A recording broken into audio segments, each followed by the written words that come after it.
Hello class, it's me Annalise. I'm British today. I'm going to tell you about the cranial nerves. The cranial nerves are 12 nerves that we are going to learn about. The first one, cranial nerve 1, is the sense nerve. It's called the olfactory nerve. Kind of smells like an olfactory in here. Ugh. This is the scent nerve, so you want to test scent on your patient. The first scent you might want to test on them is mint. It's an option. Here's mint toothpaste. It's always accessible. Have them occlude one finger. Oh, it's mint. And another one you can test is cinnamon or some kind of spice. Cinnamon. The other one that you can test is coffee. Coffee. So those are number 1, the 4 olfactory nerves. Then for number 2, cranial nerve 2. 2 test vision. Vision. You get me? So you can test the visual acuity with the Snellen chart, Rosenbaum or Jaeger. Number 3, you can test 3, 4 and 6 all at the same time. These ones you can pick oculomotor, trochlear and abducens. Those are the 3, 4 and 6 cranial nerves. So for those you need to test the extraocular movements. So you need to test 3, 4 and 6. So if you remember the test where you go like this, then you can remember 3, 4 and 6. And for those you also can test the perla. Perla, think of pearls. You would like to have 346 of them. That would be amazing.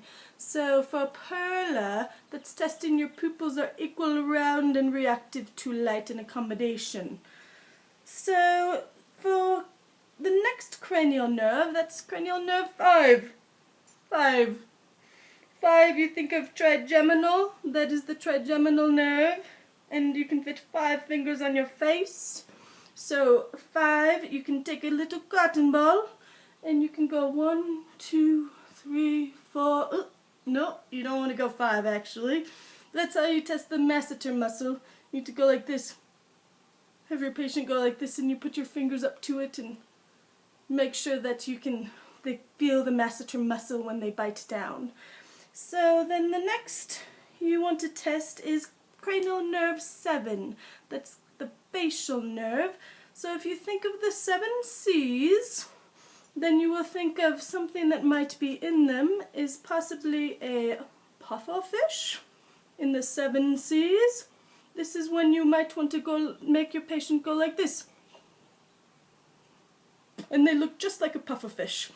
And that might make you giggle, and you might want them to smile as well, so you would go and have them frown if they're not very happy. They might be afraid of the pufferfish. In that case, they might close their eyes, and you might try to open them for them.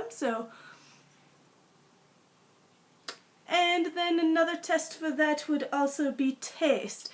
Now, what do you think the 7 C's taste like? Do you think they taste like lemon? No, not lemon. How about sugar? Do you think they taste like sugar, nice and sweet? No, They taste like salt, of course, you all know that.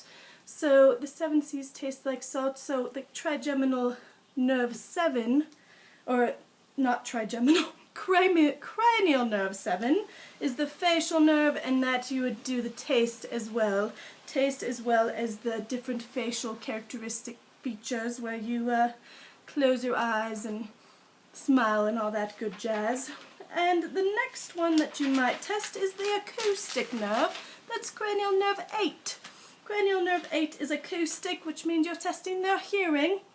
8. Hearing. See, there's 8 fingers. You think holding your ears up with 8 fingers. Or you can think of the test where you go like this. You can use 8 fingers. Or you can also think of acoustic like this.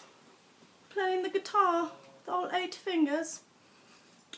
And then the next one is 9 and 10. That would be the glossopharyngeal and vagus nerve. So these nerves you always test together. So have you ever had that fabulous 9-10 soda? It's fabulous. So you might want to try to swallow that.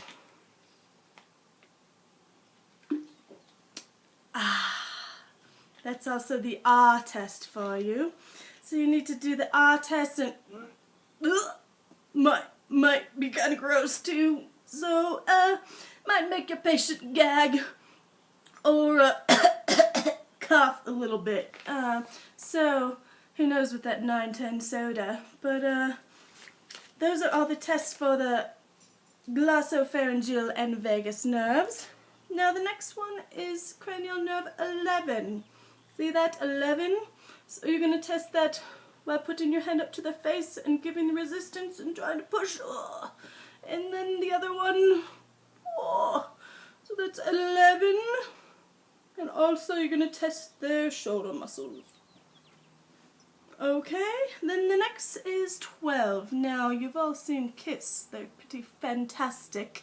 Now, their shows are always at midnight because it's Kiss, you know, and they have to start so late. So, Kiss, a thing that they might do, well, the thing that they're classic for is when he likes to conveniently, my phone was going off, conveniently go like this. And Kiss might also say, light, tight, dynamite! So that's at midnight. And so that's how you remember 12, which is the hypoglossal tongue. Hypoglossal cranial nerve 12. So if you have any questions, feel free to ask me. And I will see you all at class next week. Not next week because we have it off. After that, farewell.